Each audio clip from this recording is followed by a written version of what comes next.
Plusers, it's your boy Adam Perez. I'm back once again with another reaction video for you guys today. I'm on a roll right now. I find myself a second Superman interview fresh off of the DCU Studios, if you will, presentation over at CinemaCon from night two.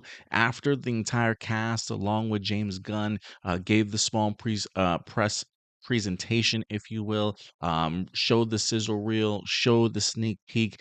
After the presentation was done, they had the opportunity to sit down with a couple of outlets. We already reacted to the Fandango interview. Now we're going to react to, I believe it's an Entertainment Weekly or Entertainment Tonight interview as well. I'm trying to see what juicy new information we can find out about this particular movie so far. So let's go ahead and dive into this. Again, I believe this is Entertainment Weekly. Entertainment, where are you? Entertainment Tonight. Entertainment Tonight. So let's see what they're talking about here as well. Let's go, baby. Let's dive into this. I'm really excited. I'm sure you guys are. You've worked so hard on this. I know it was a labor of love, and now we get to see a little bit more of it today.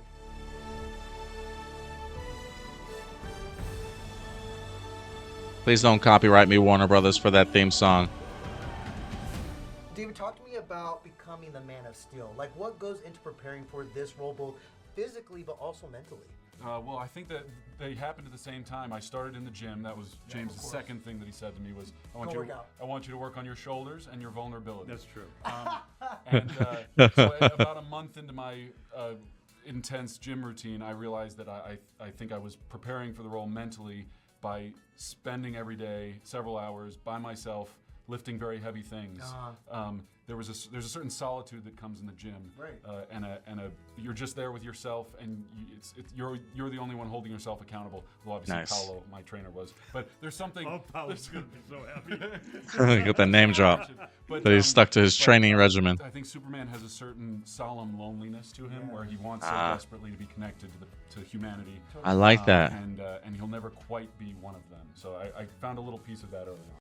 I like that. I like that. Him being able to find the solemnness and the aloneness of who Superman is and the mindset while he's working out in sort of the gym. Being in the gym and working out, getting yourself prepared is definitely a mental game. And so for him, especially maybe when he didn't have his trainer around and he really, his trainer really relied on him to go ahead and do all the workouts for himself. The moments while you're training, I'm sure, and as you realize the role that you're getting yourself ready for, when you do have those moments of loneliness and you're just sitting there sweating, panting, and just, having sort of self-aware thoughts and thinking mentally, the idea of him kind of being able to relate to who Superman is a little bit, I think is kind of brilliant in order for him to do that. For those of you who are wondering, since he's talking about getting physically prepared also for this role, David Corenswet came into this role at 190 pounds. He actually winded up putting on about 40 pounds of muscle. From some of the interviews and some of the workout stuff that he's talked about, his peak, I believe, was about 238 pounds, I believe. But by the time that they wind up filming and he toned down and things like that, got himself in really great physical condition, he was anywhere between 228 to 230 pounds. I believe he will officially be sort of like the biggest Superman that we've had. Christopher Reeves was about 215. Ralph was about 220. Calvin was about 205, if I'm not mistaken. So Corenswet coming in at about 228, 230 is pretty damn impressive. But to be able to take that opportunity while you're in the gym to mentally prepare and be able to put yourself in the shoes of Superman, who's quite lonely in the sense of not really being like anybody else, I found really fascinating that he dropped that information. So, James, how did the shoulders turn out? How did the vulnerability turn out? It was terrible. It was from the moment he fixed it in stepped post. on set, he was. No, listen. I mean, this guy's one of a kind. I knew from the moment that I first got his tape, his first audition tape, that there's something really special about him. And the same thing with these other two actors. This is the best group of three actors I've ever worked with. I've worked with many better groups of two actors. But The three, it's a trio. Together, never had three. A trio. No, no, no. But like this has been just a fun ride. I think from the beginning we wanted to make a movie that was about hope. We wanted to make a movie that was about the goodness in people. We wanted to make a movie about kindness in a world that's so often bereft of kindness. Yeah. That's what this Superman is about. That's what the character is about. That's what the character is about. Not your character so much. He's a piece of but the other two. Not so much vulnerable. There's not a lot of vulnerability there. Oh, just see the movie. That's true. I mean, I'm ready for some layers to every character, especially Lois as well. I mean, Rachel, talk to me about perfecting Lois Lane, because where there's vulnerability, there's also strength in Lois. I'm curious, how much of a say did you have in developing her and the way Lois presented herself? Well, James gave us a really great roadmap. James has spent more time with these characters than any of us had at that point, and so the script was the first and best place to start. And then from there, we had a lot of conversations just about where these characters, and for me, where Lois fit into the canon of the ones that came before, and where this relationship fit into that canon too. And then I had a chance to talk to some journalists and figure out Nice. how to find my way inside her head. Yeah. So, yeah. And I'd be remiss not to acknowledge the paper dress. I mean, it's giving a little Daily Planet. Yeah, that's a Right? great dress. I love it. Like I a love Daily it. Planet On the first Gazette trailer dress. that It was looks great. released, fans were eating up the Superman and Lois Lane kiss, floating in the sky. I have to imagine that took a lot of preparation to go into it. What do you guys most remember about shooting that particular scene? Oh David, gosh. what do you remember the most? I mean, All the onions you ate. well, it's a lot. I mean, it feels a lot less romantic when you're being hoisted in Right. in the air by your underwear, which is essentially how the harnesses work. He has one Oh. less testicles. Oh, You're not a Jew. I just imagine the pull. The sacrifice That's you made oh for this man, movie, It looked some epic, though. It looked legit good. tidy whities for sure. It was my first time flying Yeah. when we shot that. So I feel like I showed up and I was like, this is amazing. We're hanging in the air and let's hang out and have fun. And David was like, we've only been doing this for 3 months. Yeah. But it was great. I mean, we'd been waiting for that scene for such a long time. It was I love it. after they said cut every time we got to sort of hang there and actually look Do at each air other. ballet. Oh yeah, we did a little air ballet. On the I got teary-eyed though. I got to admit, like the You one. did, you if you cried. remember, was the Oh, one. wow. I cried, like, James. And I'm not. I don't cry at that. It's interesting. I mean, we get that shot a lot when it comes to Superman movies for sure. I mean, I feel like every Superman movie has that classic, Superman and Lois flying together in the air, sort of kissing mentality. So the idea that even James Gunn in his own scene wind up crying, I am curious, like what leads up to that moment of them kissing. But it's always a beautifully shot sequence. I mean, it doesn't matter what movie it's from. It's always a beautifully shot sequence. Yeah. I cried twice. You cry off when we're not working quite a lot. Yeah. About Other stuff. About But the you were- emptiness of my life. But you were like moved by crying this with you. one. I was moved by the scene. I started crying, and Rachel's like, "How did it go?" And I'm like, "Oh, look at Yeah, I that." think we have it. I And mean, I'm like, and it was so beautiful, and it's a shot that's in the movie that Yeah. made me. That's in the trailer that made me cry. Well, you also played the score. The score while we that shot it. John Murphy. Ah, wrote the nice. score, the love that Ooh. helps. for the movie. And so we Ooh. played the score during the shooting of Yeah. it. And there was just one moment where I'm like, oh my God, this is the kind of movie that I would have loved to have seen, as a kid or as a young person. Just that magical cinematic feel. That Man, you like- get when you're sitting. Bro, stop talking, James. This gets me so freaking excited. First off, the John Murphy score, I can't wait to hear it sort of in full. We have heard it a little bit in regards to the trailer. I think even when they released the teaser poster as well, especially if you got the opportunity to check out like the motion teaser poster, the score was a little bit attached into that. So the idea that we have ourselves a love theme, again, I think a love theme is probably in every Superman movie in some capacity or another. But so to be able to see what that is, look, m- music draws out emotion. So I am really glad that it wasn't a case of like they just shot this scene without, just all right, action, cut type of thing. But I think it's so brilliant and so smart on his part to actually play the musical score and the love theme at that very moment while they're filming so that everybody can truly sort of get into that particular moment and understand the gravitas of this emotional situation that they find themselves in. This is why I love music, man, and music and movies to kind of see that movie magic come together. And for him to say it's a movie and a moment that he wishes that he could have sort of watched as a kid. One, I think it tells me how easily accessible that this movie is, but also not the heartstrings so much, but like I think it's gonna have moments in here that make us remember why we love coming to the movies. And I remember myself as a kid getting the opportunity to watch those type of films on the big screen and just become the cinephile that I am and just somebody that loves the movie going experience. And if he can really tap into something special like that for a young person, a young kid to see this movie on the big screen, not only believe that a person can fly, but also find hope in humanity and the society that we live in today and see, just movie magic on the screen, man, I think this is gonna hit a lot of people. In the theater and you feel so happy and you just start to love the people around you That's how more I than felt you watching did. the trailer, honestly. that's That was good. just a little taste of it. Yeah. Nicholas, you shaved your head, obviously, for Lex Luthor. You also did it for Mad Max. I gotta say, bald is beautiful on you, man. It really, really is.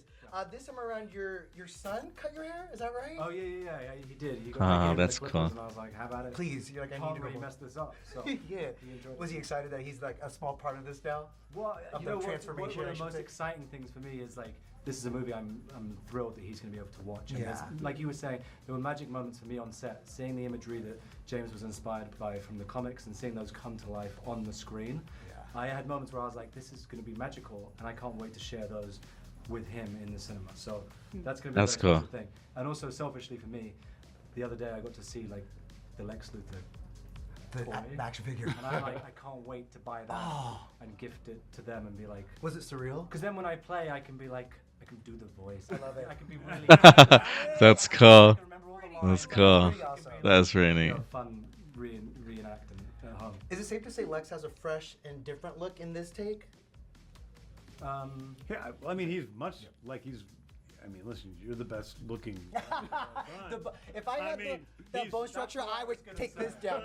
I mean, yeah, if we think about the best looking Lex Luthor of all time, Nicholas Holt's a handsome man. If I got to put him up against Gene Hackman, Jesse Eisenberg, and Kevin Spacey, yeah. Yeah, well, he told me every day. He said, as long I don't care about the acting part of this, as I wanna long as look I good. look hot. Sexy yeah. Lexi. Yeah.